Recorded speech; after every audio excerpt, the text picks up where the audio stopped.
आज निकू भी आपके लिए लेके आए छोटी छोटी मगर मोटी बातें। हैंडराइटिंग का चक्कर भी पड़ता अगर कंटेंट सेम लिखा तो। अगर मान लीजिए किसी ने गलत लिखा और हैंडराइटिंग अच्छी है तो मार्क्स नहीं मिलते बॉस, ये बात सही है। जब किसी की हैंडराइटिंग बहुत प्यारी सी दिखती है ना तो प्यार सा आ जाता है, लगता है अरे यार काश ऐसी हैंडराइटिंग हमारी भी होती ना तो मजा ही आ जाता। कुछ ऐसी बातें भी हैं जो एग्जाम में आपके कुछ ना कुछ मार्क्स बढ़ाने में बहुत मदद करती है, तो चलो उसको देखते हैं, है ना। सो हेलो कॉमियंस, आज निकू भी आपके लिए लेके आए छोटी छोटी मगर मोटी बातें। इसके अंदर सबसे पहला पॉइंट क्या है, देखिए कॉन्सेप्ट क्लैरिटी तो हमने आपको दे दी। अब कुछ ऐसी बातें भी हैं जो एग्जाम में आपके कुछ ना कुछ मार्क्स बढ़ाने में बहुत मदद करती है, तो चलो उसको देखते हैं, है ना। तो देखिए सबसे पहले रोल ऑफ गुड हैंडराइटिंग। ये तो हम सब, चाहे आप माने चाहे ना माने, पर हम सब जानते हैं जब किसी की हैंडराइटिंग बहुत प्यारी सी दिखती है ना तो प्यार सा आ जाता है, लगता है अरे यार काश ऐसी हैंडराइटिंग हमारी भी होती ना तो मजा ही आ जाता, है ना। तो सेम ऐसा ही एग्जामिनर के साथ भी होता है। एग्जाम हॉल में भी जब आपकी राइटिंग बहुत अच्छी होती है तो एग्जामिनर को कहीं ना कहीं एक गुड फील फैक्टर होता है। तो देखिए और कौन कौन से एडवांटेज है। तो सबसे पहला तो भैया अट्रैक्टिव, एग्जामिनर भी अट्रैक्ट हो जाता है, कहता अरे वाह यार क्या कॉपी है भाई, मजा आ गया। फिर वो कॉपी चेक भी करता है, जो भी आंसर आपने सही से लिखे हैं वो उसको दिखते हैं, तो कोई भी चीज ऐसी नहीं होती जो वो छूट जाए। तो सबसे पहली चीज तो अट्रैक्टिव, कॉपी अच्छी लगी, उसका मूड अच्छा हो गया तो वो हर पॉइंट्स को देखेगा, समझेगा और पढ़ेगा भी। फिर उसके बाद नीट एंड क्लीन, जाहिर सी बात है अगर आपकी हैंडराइटिंग अच्छी है, स्पेसिंग अच्छी है तो आप नीट एंड क्लीन लिखेंगे तो हर आंसर दिखाई देगा, हर पेज का प्रॉपर स्पेसिंग होगी, तो उसके लिए आसान है कि भाई कौन सा क्वेश्चन नंबर है, क्या उसका आंसर है। हैंडराइटिंग अच्छी है, सब कुछ सही सही दिख रहा है तो आपके चांसेस बढ़ते हैं कि मार्क्स आपको और अच्छे मिल जाएं। खासकर जब कोई एवरेज आंसर लिखता है तो एवरेज आंसर में क्या होता है, 5 नंबर का सवाल है, किसी को भैया 3.5 मिले, किसी को 4 मिले, किसी को 4.5 मिले, किसी को पूरे 5 मिले। यहां पर बहुत बार हैंडराइटिंग का चक्कर भी पड़ता अगर कंटेंट सेम लिखा तो। अगर मान लीजिए किसी ने गलत लिखा और हैंडराइटिंग अच्छी है तो मार्क्स नहीं मिलते बॉस, ये बात सही है।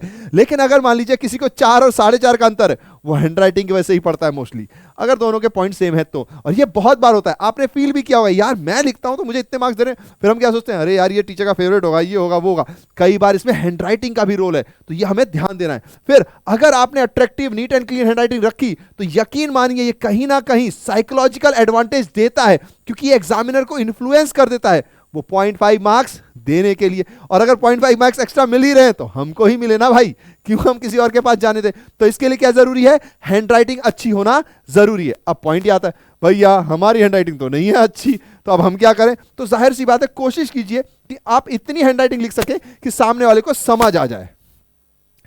ऐसी जरूर लिखिए कि समझ आ जाए, एग्जामिनर को एटलीस्ट समझ तो आपकी हैंडराइटिंग आ ही जाए, इतनी अच्छी तो आपको लिखनी है। खास कर ये कब प्रॉब्लम आएगी पता है, जब आप फास्ट लिखने लगेंगे। पहले 1 घंटे तो मेरी हैंडराइटिंग बहुत अच्छी आती थी, इनफैक्ट मतलब मैं ऐसा नहीं कहूंगा कि मेरी हैंडराइटिंग अच्छी है, पर मैंने धीरे धीरे रियलाइज किया कि हैंडराइटिंग का रोल रहता है। जैसे हम ये मान लीजिए हम कहीं कहीं कुछ कुछ लिखते हैं तो आपको भी लगता है अरे यार भैया सीक्वेंस वाइज क्यों नहीं लिख रहे, भैया ऐसे क्यों लिख रहे, भैया वैसे क्यों नहीं लिख रहे। इनफैक्ट मेरे पापा जी तो बहुत भयंकर ताना मारा था मुझे कहते कि अगर तेरी हैंडराइटिंग मतलब तेरी कॉपी पे जो लिखा हुआ है, इस कॉपी के पेज पे अगर मूंगफली वाले ने मूंगफली भी भेज दी ना तो मैं समझूंगा कि तेरी हैंडराइटिंग किसी काम की तो है।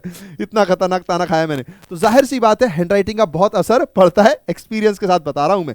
फिर इतना जरूर लिखिए कि समझ आ जाए। अब हैंडराइटिंग में कई बार क्या होता है कि आप ओवर राइटिंग करते हैं, तो ओवर राइटिंग को आपको इग्नोर करना है। ओवर राइटिंग का मतलब क्या हुआ, ओवर राइटिंग का मतलब होता है बॉस कि जैसे आपने लिखा उसी के ऊपर ऐसे गुच, जैसे इसी के ऊपर मैंने कहा अरे यार ये मतलब मान के चलिए ये डब्ल्यू नहीं, मतलब मैंने मान लीजिए यहाँ पे कुछ और लिख दिया और मैं इसी पे ऐसे कर रहा हूँ, इसी को ऐसे कर रहा हूँ, तो ये ओवर राइटिंग कहलाती है। तो हमको इसको भैया बिल्कुल से क्या करना है, इग्नोर करना है। लो भैया पूरा रेड मार्क्स मार दिया, ओवर राइटिंग नहीं करनी, ये हमारे हाथ में होता है। ऑफकोर्स हैंडराइटिंग की जो मोती जैसी कला है वो तो भैया अलग बात है, वो एक्सपीरियंस के साथ और बार बार लिखने से आती है, पर ये वाली चीज इंपॉर्टेंट है।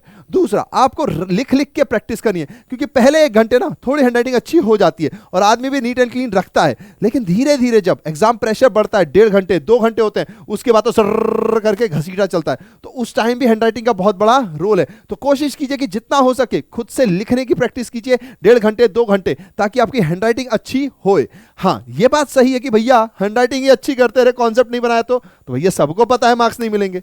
लेकिन अगर आप पढ़ रहे हो, कोई और अच्छी हैंडराइटिंग लिख रहा है तो उससे बेटर है कि आप भी लिखो, मार्क्स मिले तो सबको मिले। सिंपल सा पॉइंट है, ठीक है। तो यहां पे रोल बहुत बड़ा हो जाता है हैंडराइटिंग का। अब सिर्फ क्या राइटिंग से काम बन जाएगा, नहीं, एक और चीज है जो छोटी छोटी मगर मोटी बातों के अंदर आती है, और वो है पॉइंट्स वर्सेस पैराग्राफ।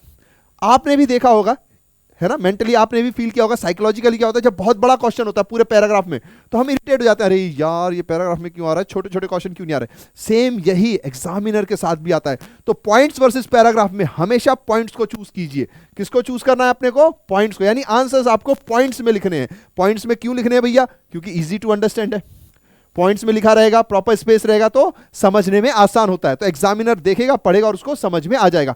पूरा पैराग्राफ एग्जामिनर भी नहीं पढ़ता, उनको भी लगता है कि यार कोई कीवर्ड्स कहीं कुछ दिख जाए तो ठीक है, लेकिन अगर पॉइंट्स में लिखा है तो एक लाइन दिख रही होगी तो वो सटासट पढ़ते जाते हैं। दूसरा, अगर आपने अच्छे से लिखा है, पॉइंट वाइज लिखा है, तो ये शॉर्ट एंड सिंपल हो जाता है। पूरा फुल पैराग्राफ की जगह छोटी छोटी लाइनें, छोटी छोटी लाइनें, छोटी छोटी लाइनें, तो शॉर्ट भी हो गया और सिंपली वे में एग्जामिनर को समझ में भी आ जाता है कि आपने क्या लिखा है। देन अटेंशन, जाहिर सी बात है जब आप ऐसा करेंगे, हैंडराइटिंग अच्छी है, पॉइंट्स में लिख रहे हैं, तो कहीं ना कहीं एग्जामिनर का अटेंशन आपकी ओर जाएगा, आपके आंसर की ओर जाएगा, जो कि उसको इन्फ्लुएंस करेगा। किसके लिए करेगा? ज्यादा मार्क्स देने के लिए। फिर आपको 5 में से 5 मिलेंगे बेड़ू, समझ रहे हो। फिर इससे एक और एडवांटेज है जो आपके लिए है, इजी टू रिमेंबर। कभी भी आपने देखा होगा कि पूरा पैराग्राफ याद नहीं रहता है ना, पूरा पैराग्राफ में मुश्किल आती है, क्योंकि हम अपनी कुछ ना कुछ तो इंग्लिश जोड़ेंगे। कोई भी कंप्यूटर तो है नहीं कि डिट टू डिट किताब की किताब छाप दे, है ना, कुछ ना कुछ लैंग्वेज जोड़ते हैं, तो उसमें क्या होता है कि ज्यादा खराब होने के चांस होते हैं, कई वर्ड्स हम भूल जाते हैं। लेकिन अगर आप पॉइंट्स में लिखेंगे तो आपको हमेशा चीजें याद रहेंगी। ये आपने अपने एक्सपीरियंस से भी गेन किया होगा, जितने भी टीचर्स हैं सब ये बात बताते भी हैं कि ईजी टू रिमेंबर, ये मोस्ट इंपॉर्टेंट पॉइंट है।